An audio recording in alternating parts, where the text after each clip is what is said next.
കർത്താവ് നിങ്ങളോടുകൂടെ. യോഹന്നാന്റെ വിശുദ്ധ സുവിശേഷത്തിൽ നിന്നുള്ള വായന. ജെറുസലേമിൽ പ്രതിഷ്ഠയുടെ തിരുനാളായിരുന്നു. അത് ശീതകാലമായിരുന്നു. യേശു ദേവാലയത്തിൽ സോളമന്റെ മണ്ഡപത്തിന് നടക്കുമ്പോൾ യഹൂദർ അവൻ്റെ ചുറ്റും കൂടി ചോദിച്ചു, നീ ഞങ്ങളെ എത്ര നാൾ ഇങ്ങനെ സദിഗ്ധാവസ്ഥയിൽ നിർത്തും? നീ ക്രിസ്തുവാണെങ്കിൽ വ്യക്തമായി ഞങ്ങളോട് പറയുക. യേശു പ്രതിവചിച്ചു, ഞാൻ നിങ്ങളോട് പറഞ്ഞു, എന്നിട്ടും നിങ്ങൾ വിശ്വസിക്കുന്നില്ല. എൻ്റെ പിതാവിൻ്റെ നാമത്തിൽ ഞാൻ ചെയ്യുന്ന പ്രവൃത്തികൾ എനിക്ക് സാക്ഷ്യം നൽകുന്നു. എന്നാൽ നിങ്ങൾ വിശ്വസിക്കുന്നില്ല, കാരണം നിങ്ങൾ എൻ്റെ ആടുകളിൽ പെടുന്നവരല്ല. എൻ്റെ ആടുകൾ എൻ്റെ സ്വരം ശ്രവിക്കുന്നു. എനിക്ക് അവയെ അറിയാം. അവ എന്നെ അനുഗമിക്കുന്നു. ഞാൻ അവയ്ക്ക് നിത്യജീവൻ നൽകുന്നു. അവ ഒരിക്കലും നശിച്ചു പോവുകയില്ല. അവയെ എൻ്റെ അടുക്കൽ നിന്ന് ആരും പിടിച്ചെടുക്കുകയുമില്ല. അവയെ എനിക്ക് നൽകിയ എൻ്റെ പിതാവ് എല്ലാവരേക്കാൾ വലിയവനാണ്. പിതാവിൻ്റെ കയ്യിൽ നിന്ന് അവയെ പിടിച്ചെടുക്കുവാൻ ആർക്കും സാധിക്കുകയില്ല. ഞാനും പിതാവും ഒന്നാണ്. കർത്താവിൻ്റെ സുവിശേഷം. ക്രിസ്തുവേ, അങ്ങേക്ക് സ്തുതി.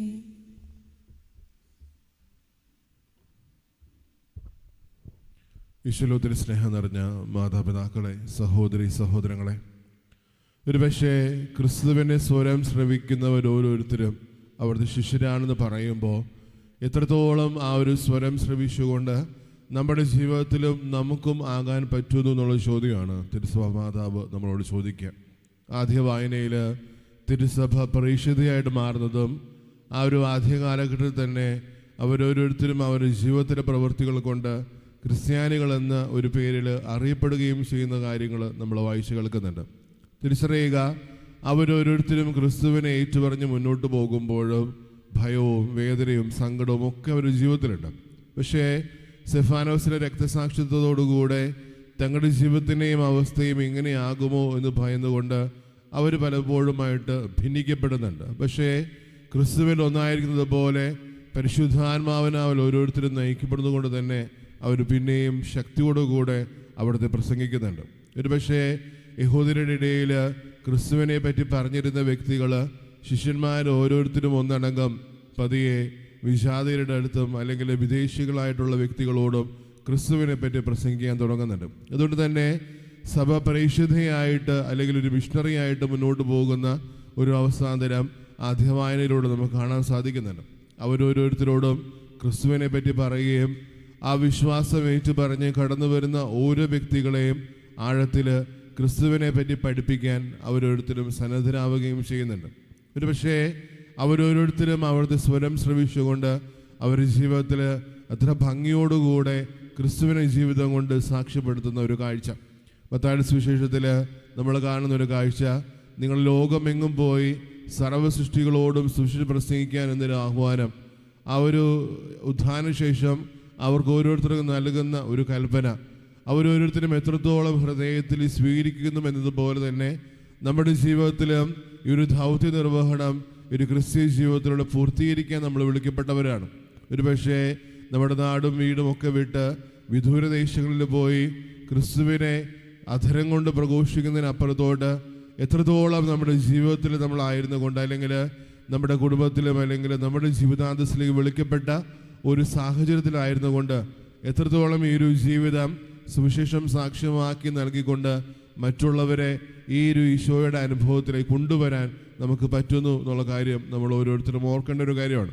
രണ്ടാമത്തെ വായന ആ തിരുനാളിൻ്റെ ആ ഒരു സമയത്ത് പോലും യഹൂദര് വന്നിട്ട് ഈശോയോട് ചോദിക്കുന്ന ഒരു ചോദ്യം, നീ തന്നെയാണോ യഥാർത്ഥത്തിൽ കടന്നു വരാനിരിക്കുന്ന രക്ഷകൻ എന്നുള്ള കാര്യം. ഒരു പക്ഷേ അവരോരോരുത്തരും ആൾക്കൂട്ട മനോഭാവത്തിലും അല്ലെങ്കിൽ ഓരോ മനുഷ്യരും ഒരു ഒന്നടങ്കം ഏറ്റെടുക്കുന്ന ഒരു വിശ്വാസത്തിൽ അവരായിരിക്കുന്ന ഒരു പ്രതീതി സംഭവിക്കുമ്പോൾ അവർ ചോദ്യങ്ങൾ ചോദിക്കുന്നുണ്ട്. ഒരു പക്ഷേ ആ ഒരു കാലഘട്ടത്തിൽ അവരോരോരുത്തരെയും രക്ഷിക്കാൻ കടന്നു വരേണ്ട ഒരു മിശിഹ പലപ്പോഴും ഒരു രാഷ്ട്രീയ നേതാവിനെ പോലെയും അല്ലെങ്കിൽ ഒരു സാംസ്കാരിക നേതാവിനെ പോലെയും അവരെ അടിമത്തുകളിൽ നിന്നും വേദനകളിൽ നിന്നും അവരോരോരുത്തരും അനുഭവിക്കുന്ന എല്ലാവിധ ബന്ധനങ്ങളിൽ നിന്നും അവരോരോരുത്തരെയും അനുനയിപ്പിക്കുന്ന അവരോരോരുത്തരെയും വിഭജിക്കപ്പെടുന്ന ഒരു നേതാവ് കടന്നു വരും എന്നുള്ള രീതിയിൽ പ്രതീക്ഷിച്ചിരുന്ന സമയത്താണ് ക്രിസ്തു അവരുടെ ഇടയിലേക്ക് കടന്നു വരുന്നത്. പക്ഷേ രക്തചൊരിച്ചിലോ ഫലപ്രയോഗം കൊണ്ടോ ഒന്നും നേടാനാതെ ക്രിസ്തു എപ്പോഴും ആഗ്രഹിക്കുന്നതും തൻ്റെ ജീവിതത്തിൽ പ്രവർത്തിക്കുന്നതും എപ്പോഴും സ്നേഹം അടിസ്ഥാനപ്പെടുത്തിക്കൊണ്ടാണ്. ഓരോ വ്യക്തികളെ തേടുന്നതും ഓരോ വ്യക്തികളെ അനുനയിപ്പിക്കുന്നതും അവരോരോരുത്തരെയും സ്വർഗരാജ്യത്തിലേക്ക് ക്ഷണിക്കുന്നതുമൊക്കെ സ്നേഹം അടിസ്ഥാനപ്പെടുത്തിയിട്ടാണെന്ന് പറയുമ്പോൾ അത്രയും നാളും അവർ കണ്ട രാഷ്ട്രീയ നേതാക്കന്മാരുടെയും അല്ലെങ്കിൽ സാംസ്കാരിക നേതാക്കന്മാരെക്കാളൊക്കെ ഒരു കുറച്ചുകൂടി നല്ല ബോധ്യത്തോടുകൂടെ സ്നേഹത്തിൽ ലോകം കീഴടക്കാം എന്നുള്ള കാര്യം അവരോരോരുത്തരും ഓർമ്മിപ്പിക്കുന്നുണ്ട്. പക്ഷേ അവരോരോരുത്തരും ആത്മാവിനാൽ നയിക്കപ്പെടുന്നവരായിട്ട് മാറാത്തത് കൊണ്ട് തന്നെ തിരിച്ചറിയാൻ പറ്റുന്നില്ല.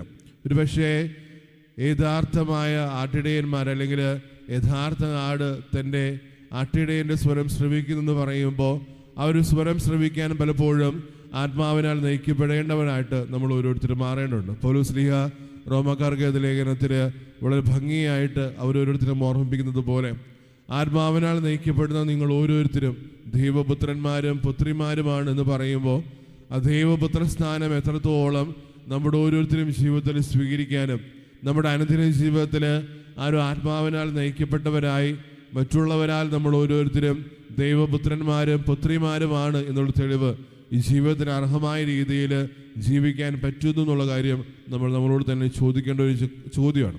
പലപ്പോഴും ഈ ഒരു ആത്മാവിൻ്റെ സ്വരം ശ്രവിക്കാതെ പോകുമ്പോൾ ഒരു ക്രിസ്ത്യാനി എന്ന രീതിയിൽ നമ്മുടെ ജീവിതത്തിന് ഏറ്റവും വലിയൊരു ശക്തിയാണ് നമ്മൾ മാറ്റി നിർത്തുന്നുള്ള കാര്യം തിരിച്ചറിയുക. കാരണം മാമോദീസായിലൂടെ ഈ പരിശുദ്ധാത്മാവിനെ സ്വീകരിച്ച് സൈലേപനത്തിലൂടെ ആ പരിശുദ്ധാത്മാവിനെ നമ്മുടെ ജീവിതത്തിലേക്ക് സ്ഥിരതപ്പെടുത്തിക്കൊണ്ട് ഈ കൂദാശകളുടെ സ്വീകരണത്തിലൂടെ നമ്മൾ മുന്നോട്ട് പോകുമ്പോൾ ഓർക്കേണ്ട ഒരു കാര്യം, അന്ന് ഒരു തീജ്വാലയായിട്ട് ഉള്ളിനുള്ളിൽ സ്വീകരിച്ച ആത്മാവ് ഇന്നും അതേ ജ്വാലയോടുകൂടി ആകുന്നുണ്ടോ?